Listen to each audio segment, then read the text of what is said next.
It sits on 1,000 acres of old-growth forest on the banks of the Coquitlam River, 40 minutes east of Vancouver, and it is still one of the most beautiful pieces of land in British Columbia. The buildings rise from the tree line in red brick and limestone. Edwardian institutional architecture at its most confident, designed to communicate permanence, authority, and care. The main building, West Lawn, stretches nearly 400 feet across its facade, flanked by symmetrical wings, its entrance marked by a portico that still carries the weight of something official. Elm trees line the central boulevard. Ornamental gardens that patients once tended stretch between the wards. The grounds feel, on a clear morning, like a campus, a place built for healing, for quiet, for the long work of recovery. But step past the tree line, into the wards that haven't been opened in years, and you find something else. Seclusion rooms with scratch marks on the walls, restraint rings still bolted to the floors of rooms that were officially called dormitories, medical records with cause of death notations so brief and so uniform, heart failure, natural causes, undetermined, that the phrase begins, after the third or fourth time, to feel less like a diagnosis and more like a policy. In 1958, a patient named Robert Schiller was found dead in a seclusion room at Riverview Hospital. He had been locked inside for 11 days. His family was told he had died peacefully in his sleep. No staff member was ever disciplined. No inquest was held for 3 months. This was Riverview, built by a province that believed it was building something enlightened, filled, over more than a century, with the people British Columbia did not know what else to do with. Run by men who received honors and appointments, and the specific esteem that institutions grant to those who serve them without asking inconvenient questions. How does a hospital designed to be the most progressive psychiatric facility in Canada become a place where a man dies in a locked room for 11 days, and the official record calls it natural causes? This is not just the story of a building. This is the story of what happens when care becomes custody, and when the people responsible for the difference between those two things decide that the distinction no longer matters. If you're drawn to the histories that institutions would prefer to leave undisturbed, you're welcome to subscribe and stay with me. To understand Riverview, you must first understand the world that built it, and the specific anxiety that drove British Columbia to build it when it did. The turn of the 20th century in Canada was a period of aggressive immigration and rapid urbanization. The population of British Columbia grew by nearly 400% between 1891 and 1911. People arrived from England, from China, from Eastern Europe, from the American Midwest, drawn by the railway, by the promise of land, by the specific optimism of a province that had decided it was going to be something. They arrived in cities that were not prepared for them, into an economy that rewarded physical labor and had no infrastructure for anyone whose body or mind could not meet that demand. Mental illness, in 1904 British Columbia, was understood primarily as a problem of containment. The provincial asylum at New Westminster, the public hospital for the insane, was overcrowded within years of its opening. Patients slept in hallways. Wards designed for 60 held 90. The staff was undertrained, underpaid, and operating under a legal framework that gave them extraordinary discretionary power over people who had, upon admission, surrendered most of their civil rights. The province needed a solution. What it built was Riverview. The decision was made in 1904. The site selected, Colony Farm, on the Coquitlam River, was a deliberate choice. 1,000 acres of arable land where patients could work, grow their own food, contribute to their own maintenance. The therapeutic colony model, it was called. The most progressive approach in psychiatric care at the time. Patients would not be warehoused. They would be rehabilitated through structured labor, fresh air, and the dignity of productive work. It was a genuinely enlightened idea within the assumptions of its era. Those assumptions included the belief that the superintendent of such a facility should have near absolute authority over the people inside it, that family members had limited legal standing to challenge decisions made about their relatives, that patients themselves had no meaningful right of appeal against treatment decisions, that the institution knew best. The architecture was designed to reflect those assumptions. Beautiful grounds, imposing buildings, a campus that said, to anyone approaching from the road, this is order, this is civilization, this is the place where the difficult and the dangerous are safely contained. and you need not think further about what happens inside. But inside, from almost the beginning, the institution was already becoming something the architects had not drawn. To understand what Riverview became, you must first understand the man who shaped its founding decades, and what he believed he was doing. Dr. Charles Doherty was appointed medical superintendent of the Colony Farm facility in 1912, 3 years after the first patients arrived. He was 34 years old. He had trained in psychiatry in Edinburgh and in London, and had arrived in British Columbia with the specific energy of a man who believed he was bringing something new to a province that needed it. He founded the first outpatient psychiatric clinic in British Columbia. He established a training program for nurses at the hospital, one of the first in Canada. He published papers on the therapeutic value of patient labor on Colony Farm. He corresponded with the leading figures of early 20th century psychiatry across North America and Europe. He was, by any professional measure, a serious and dedicated figure. He was also the man who presided over the construction of the seclusion wing. Built in 1921, the seclusion rooms occupied a separate corridor of the East Lawn building.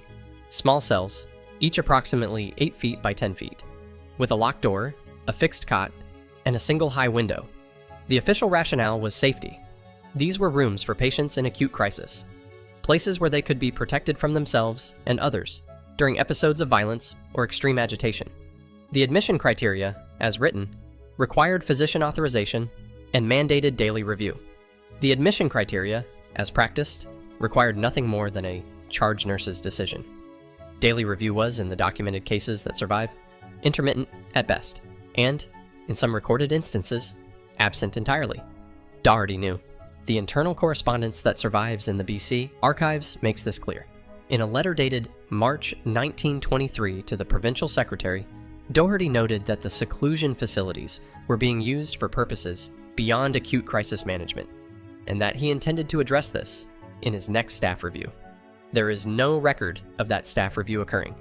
He served as superintendent until 1930. He was appointed to the Provincial Medical Advisory Board in 1928. He received a commendation from the Canadian Psychiatric Association in 1931 for his contributions to institutional psychiatry. He was never held accountable for the practices that developed under his administration. He was never required to answer for the gap between what the seclusion rooms were supposed to be and what they became. Construction of the permanent Riverview campus began in earnest in 1913, and what rose from the Coquitlam hillside over the following 2 decades was, by any architectural standard, extraordinary. West Lawn, the main administrative and patient building, was designed by architect John Honeyman in the Edwardian institutional style. Its brick facade stretches nearly 400 feet. Its central clock tower rises above the tree line, visible from the river below. Inside, the main corridor runs the full length of the building, 300 feet of polished terrazzo floor, lit by tall windows on the south face, wide enough that 2 orderlies walking side by side could pass a patient in a wheelchair without breaking stride. The architects had thought about this. Every dimension reflected a theory of therapeutic space. Wide corridors to prevent the claustrophobia associated with the old asylum model. High ceilings to reduce the feeling of confinement. Natural light from windows positioned to maximize morning sun in the wards where patients would wake. The dining hall on the main floor could seat 400 patients simultaneously. It was furnished with real china, not tin. Tablecloths on Sundays, a piano at the north end of the room that patients who showed musical aptitude were permitted to play during meals. The grounds were designed by the same firm responsible for Stanley Park. Elm-lined boulevards, formal gardens between the wards, a greenhouse where patients grew ornamental plants that were distributed to the wards each week, a bowling green, a lawn tennis court. Colony Farm itself occupied the lower acreage, 900 acres under cultivation, producing vegetables, grain, dairy, and meat that fed not just Riverview, but several other provincial institutions. Patients worked the farm voluntarily, or in the language of the era, therapeutically. In 1925, Colony Farm produced more than 400,000 pounds of vegetables and 200,000 quarts of milk. It was, on its surface, exactly what it claimed to be: a therapeutic community, a humane alternative to the cage and chain asylums of the previous century, a place where the province's most vulnerable citizens were treated with dignity and purpose. The surface was real. The elm trees were real. The china was real. And in the east corridor of East Lawn, behind a door that required a specific key that only charged nurses carried, the seclusion rooms were also real. 8 feet by 10 feet, a fixed cot, a high window, a lock on the outside. They could not know, in 1913, that by mid-century, that corridor would become the place where the distance between what Riverview claimed to be and what it actually was would become impossible to close. For the first 2 decades of its operation, Riverview functioned approximately as designed. The patient population in 1915 was 347. By 1925, it had grown to 891, but the campus had grown with it. New wards opening, new staff hired, the colony farm operation expanding to meet the demands of the growing community. Discharge rates were, by the standards of the era, reasonable. Some patients spent months at Riverview and returned to their families. Some spent years and found a kind of stability within the institution itself. Some spent their entire adult lives on the campus and knew no other home. The staff of the 1920s included nurses who had trained specifically for psychiatric care, a professional distinction that mattered. Former patients who had recovered sufficiently to work on the grounds were employed by the farm operation. There was a social calendar, dances in the recreation hall on Saturday evenings, concerts by visiting musicians from Vancouver, a patient newspaper called the Coquitlam that ran from 1923 to 1931 and published patient writing, patient artwork, and, remarkably, patient criticism of institutional life. The Christmas celebrations at Riverview in the late 1920s were attended by provincial politicians and their families. The lieutenant governor visited in 1927 and was photographed in the dining hall, standing at the head of a table, set with white linen and surrounded by patients who are smiling in the photograph. In 1929, the patient population was 1,204. The designed capacity was 900. The province was already beginning to use Riverview as something it had not been designed to be. Not a therapeutic community with defined admission and discharge criteria, but a permanent repository for anyone whose behavior or condition the surrounding society found unmanageable. The alcoholics, the elderly with dementia, the intellectually disabled, the immigrants whose English was insufficient to navigate the commitment process, the women whose husbands had signed papers describing behavior that, in a different social context, would not have constituted illness at all, the shell-shocked veterans of the Great War, whose trauma had no other institutional category. From the street, the elms were still beautiful. The clock tower still kept accurate time. The dining hall still set tablecloths on Sundays. But the distance between designed capacity and actual population was growing. And the distance between those two numbers was already beginning to measure the distance between what Riverview was supposed to be and what it was becoming. The lieutenant governor would not visit again. The death of Riverview's first life was not an event. It was a slow accumulation of pressure that the institution absorbed until it could not absorb anymore. By 1940, the patient population had reached 2,100. By 1950, it was 3,500.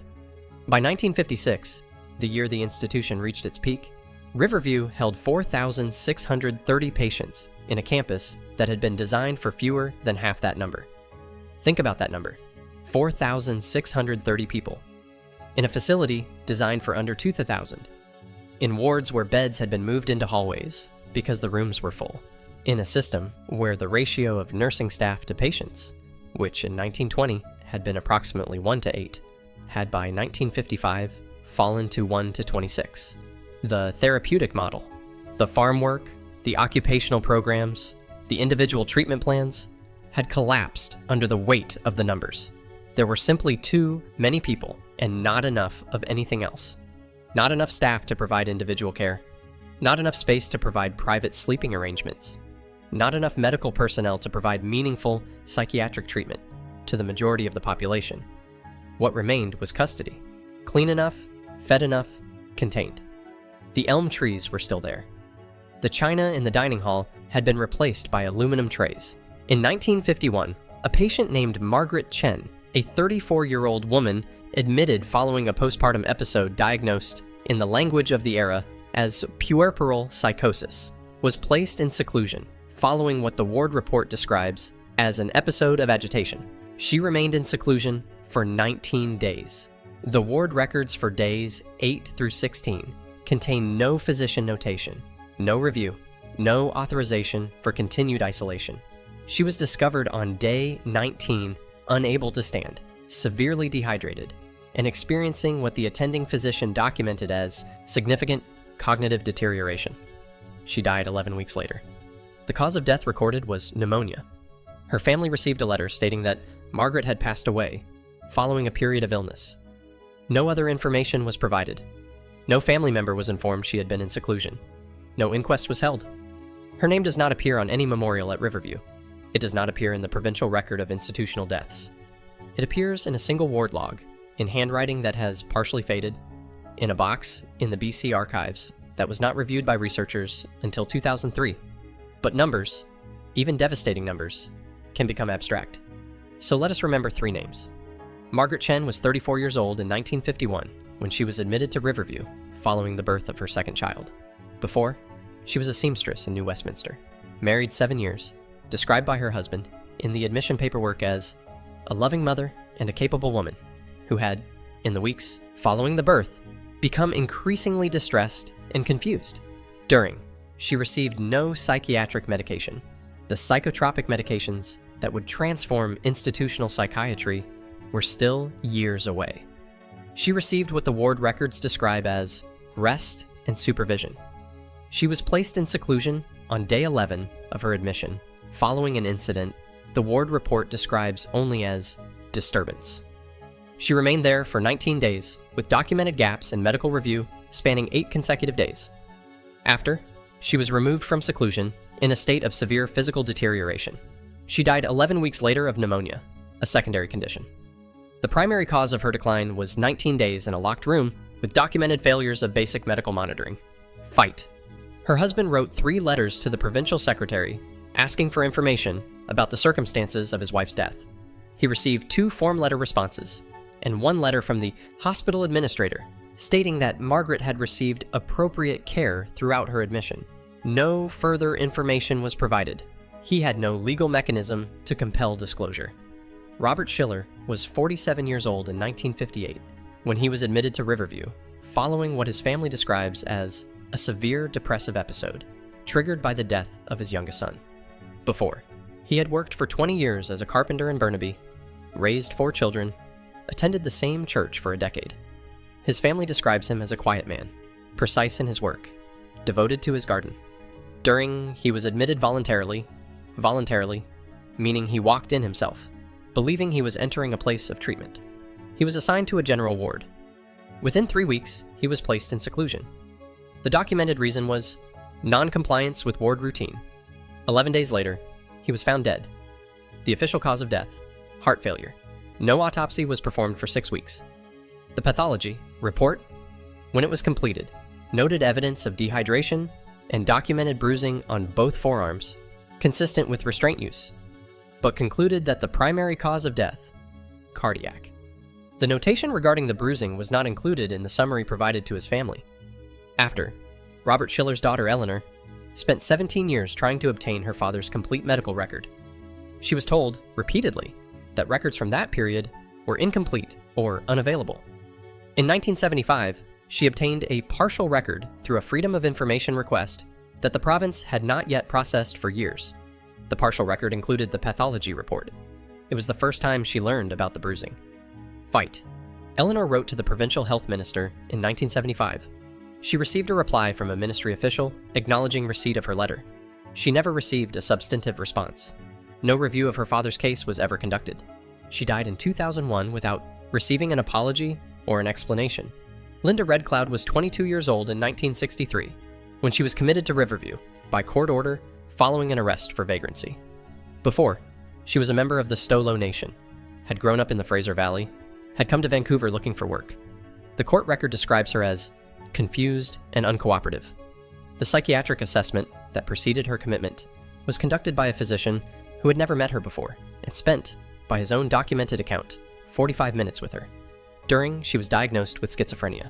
She was administered Thorazine, the antipsychotic medication that had recently transformed institutional psychiatry, and that was, in the early 1960s, being used at Riverview at doses that later reviews would describe as clinically excessive. She remained at Riverview for 11 years. During that time, her family made repeated requests to visit her. Some were accommodated, Some were denied without explanation. Her mother, who spoke limited English, was told on one occasion that visiting hours had changed. They had not. After, Linda was discharged in 1974, when deinstitutionalization had begun to reduce Riverview's population.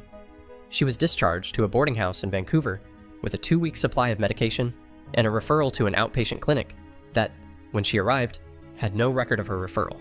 She was readmitted to Riverview 8 months later. She was discharged again in 1977. Her diagnosis was reviewed in 1989 by a psychiatrist conducting a retrospective audit of Indigenous patient files from the 1960s. The reviewer noted that Linda's original assessment contained no interpreter, no cultural context, and no record of any inquiry into her social circumstances or history. The reviewer wrote, in the audit report, "It is not possible to determine, from the available record, whether this patient was ever correctly diagnosed." Fight. Linda Red Cloud is alive. She lives in the Fraser Valley. In 2019, she submitted a formal request for acknowledgement to the BC Ministry of Mental Health. She has not received a response. These 3 represent hundreds more. The Indigenous patients, whose diagnoses were conducted without interpreters and without cultural context, a documented systemic pattern identified in multiple subsequent reviews. The elderly patients admitted for dementia and never discharged. The women committed on their husbands' signatures for behaviors that had no clinical definition. The veterans whose trauma was managed with isolation and heavy sedation. They have no memorial. They have no collective acknowledgement. Some are buried in the unmarked section of the Riverview Cemetery, where approximately 1,000 graves exist without individual markers, in a field that is currently overgrown and that the province has not maintained since 2012. Their names deserve to be remembered. The province that held them has not yet agreed. In 1975, the British Columbia government commissioned an internal review of seclusion practices at Riverview, following a series of patient deaths that had attracted attention from a small number of advocacy organizations newly formed in the wake of the patient rights movement. The review was conducted by a 3-person team of provincial health officials. It took 14 months. It examined records from 1965 to 1975 and interviewed current and former staff. Its findings were specific and documented. Seclusion was being used for disciplinary purposes, to manage patients who were disruptive, non-compliant, or difficult, rather than patients in acute crisis. Physical restraints were being applied without medical authorization. Psychotropic medication was being administered in doses beyond clinical guidelines. The review found evidence of at least 6 deaths in seclusion between 1965 and 1975, in which the medical documentation was insufficient to determine whether appropriate care had been provided. The review recommended immediate reform of admission procedures for seclusion, mandatory physician authorization, daily review, and an independent oversight mechanism. The review was classified as an internal government document. It was not released to the public. It was not released to patient families. It was not released to the advocacy organizations whose concerns had prompted it. It was filed. The practices it documented continued. In 1983, a second internal review was conducted following a patient death in seclusion. It reached substantially similar conclusions to the 1975 review. It was also classified. It was also filed. The official who authorized both classifications, Deputy Minister of Health Roger Kimball, retired in 1987 with a commendation for distinguished service to the province of British Columbia. He was never asked publicly about either report. The families of the patients who died in seclusion between 1975 and 1985, the years between the first classified report and the second, did not know the reports existed. They could not have known. The province had specifically ensured they would not know. The truth about Riverview did not emerge from government. It emerged in fragments over decades. Through the persistence of people, the institution had given no reason to trust that persistence would be rewarded. In 1981, the BC Civil Liberties Association published a report on patient rights at Riverview based on interviews with former patients and their families. The report documented the use of seclusion for non-clinical purposes, the inadequacy of discharge planning, and the absence of any meaningful mechanism for patients to appeal treatment decisions. The provincial government's response was a press release describing Riverview's care as consistent with national standards. In 1987, journalist Terry Glavin published a series of articles in the Vancouver Sun based on leaked portions of the 1975 Internal Review. Thus, the articles were the first public disclosure that the provincial government had documented seclusion abuses and done nothing. The health minister responded that the government was committed to ongoing review of patient care standards. No independent investigation was announced. In 1992, the BC Ombudsman's Office published a report on mental health services that found systemic problems with patient rights protections at Riverview and recommended legislative reform. The province introduced amendments to the Mental Health Act in 1999, 7 years later, that provided limited additional patient rights protections. The amendments did not create any retrospective accountability for what had happened before them. In 2008, the BC government announced that Riverview would be decommissioned as a psychiatric hospital. The last patients were transferred in 2012. The buildings were locked. The 1975 review was finally released publicly in 2003 under a Freedom of Information request by a researcher at Simon Fraser University. It had been classified for 28 years. The families of patients who had died in seclusion during those 28 years had no access to information that the government had possessed and suppressed. The deputy minister who authorized the classification was dead. The province expressed no position on whether the classification had been appropriate. The non-disclosure had not been perfectly maintained, but it had held long enough to outlast the legal standing of most of the people it harmed. The methods documented at Riverview, extended seclusion, chemical restraint, the use of institutional power to silence patients and their advocates, were not invented in Coquitlam. They were institutional norms, consistent with practices documented at psychiatric hospitals across Canada, the United States, and Britain throughout the mid-20th century. What Riverview shared with those institutions was not just the practices themselves, but the architecture of unaccountability that surrounded them. The closed ward, the sealed record, the administrative language that transformed harm into documentation. Patient became agitated, seclusion implemented, patient expired, and in doing so, made it possible to read an entire chain of institutional violence as a sequence of clinical decisions.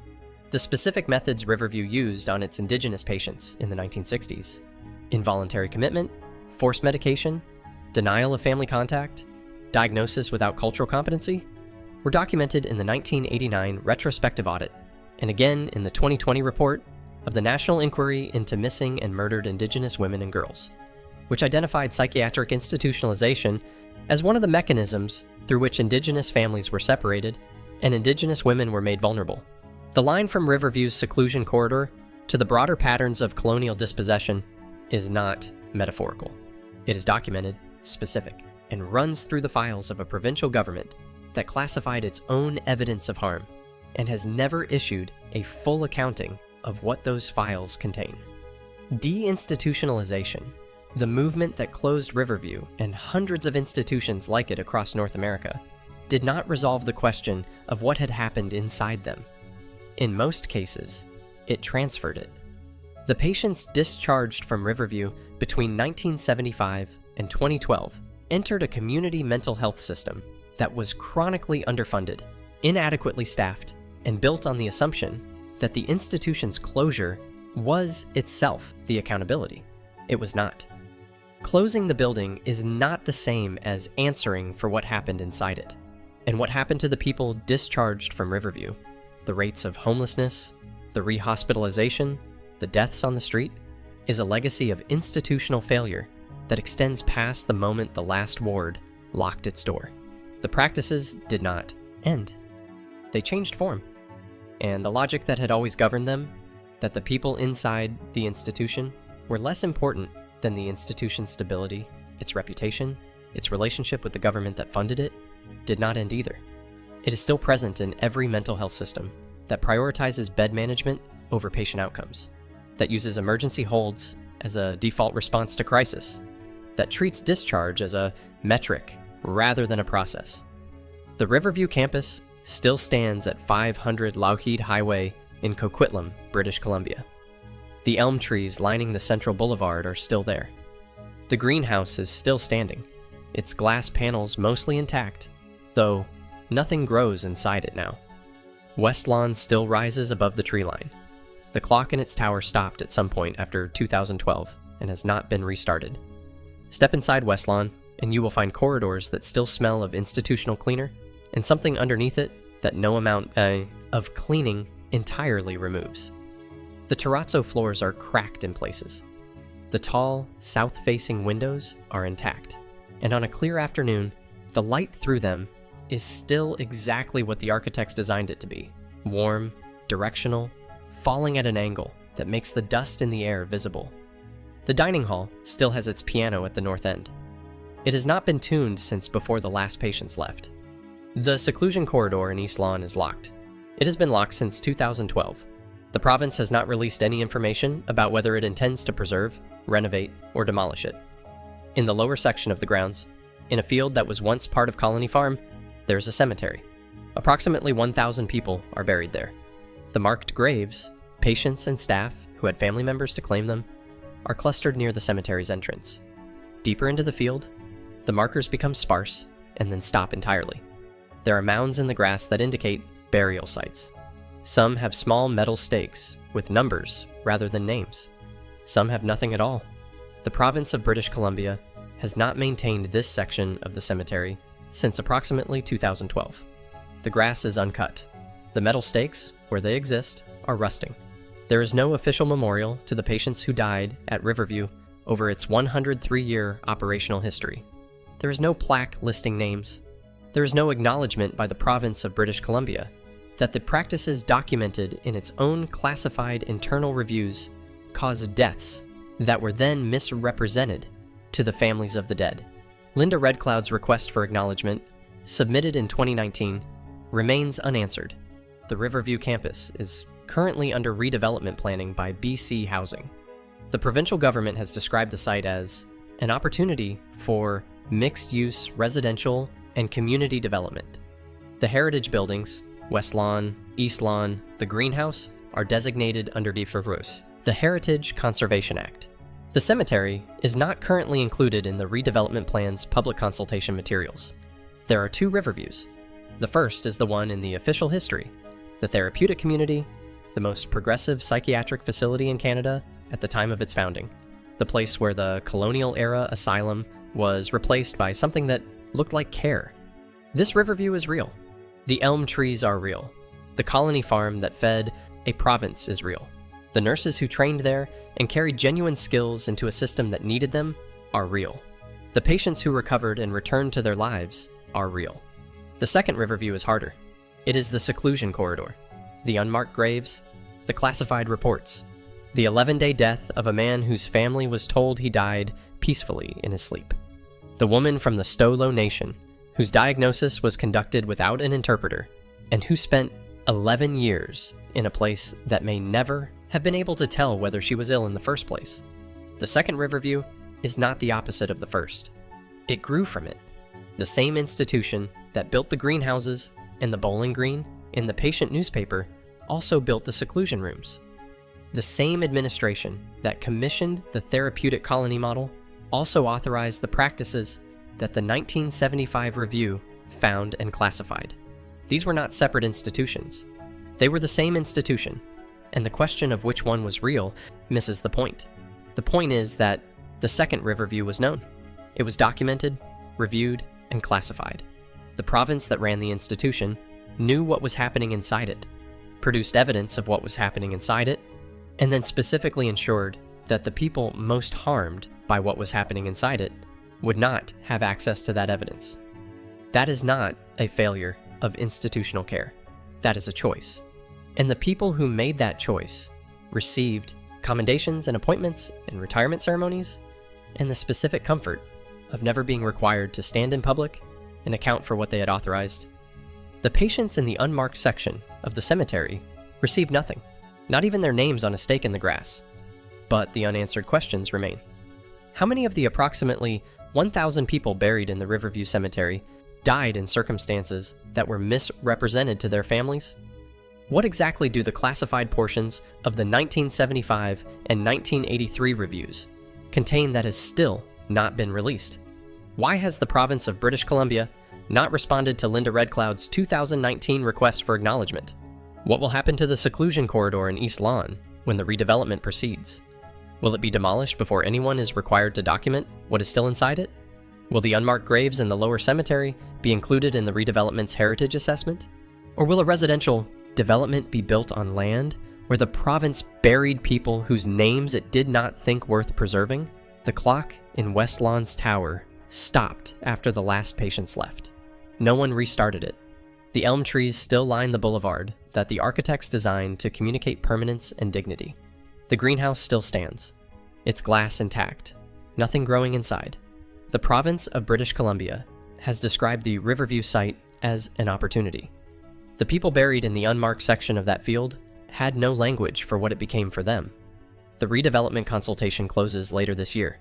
The cemetery is not on the agenda, and the last Freedom of Information request filed for the complete, unredacted 1975 review, filed in 2021 by a researcher at the University of British Columbia, is still listed as pending.